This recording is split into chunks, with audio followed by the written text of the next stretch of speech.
bonjour à toutes et à tous. Un petit point politique sur ce qui s'est passé la semaine dernière à l'international et en France. À l'international, la volonté d'une flottille de 1000 bateaux pour forcer le blocus de Gaza. En fait, ce qui se passe est toujours dramatique.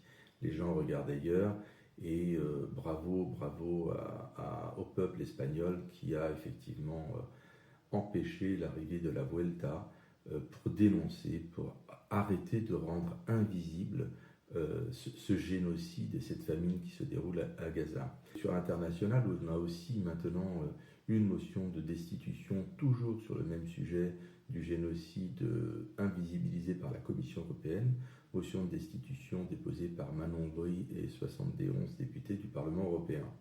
Donc tout ça, ça suit son cours. Ensuite, j'aimerais attirer l'attention sur cette violence qui se fait à l'international. On a une manifestation en Angleterre de l'extrême droite contre les étrangers.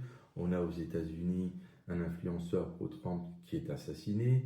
Il y avait le 11 septembre, date emblématique de l'attentat contre Salvatore Allende et des attentats sur le sol américain par Ben Laden.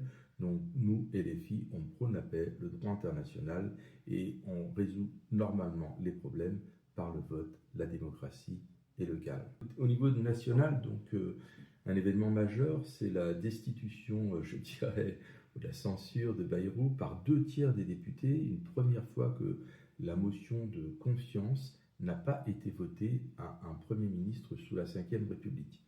Le PS a fait la danse du ventre pour obtenir des postes au détriment, je dirais, de tout ce qui avait été fait avec le NFP.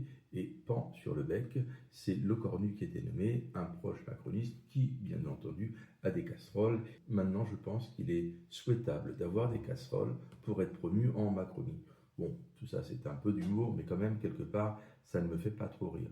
Le Cornu a commencé ses consultations, le PS, on ne sait pas ce qu'il va faire, et le Rassemblement national, lui, dit qu'a priori, il ne va pas censurer. Donc ils veulent une dissolution, ils ne veulent pas censurer, ils font du en même temps, ce qui est vraiment la politique macroniste. D'ailleurs, ils ont la même au niveau économique. En circonscription, on a eu un joli blocage de la N10 pendant 2 heures dans le calme, mais on est surpris de la décision quand même du préfet d'avoir bloqué l'accès à l'hôpital de Girac alors que, en toute responsabilité, les manifestants et les assemblées citoyennes avaient préservé cet accès pour des raisons de sécurité.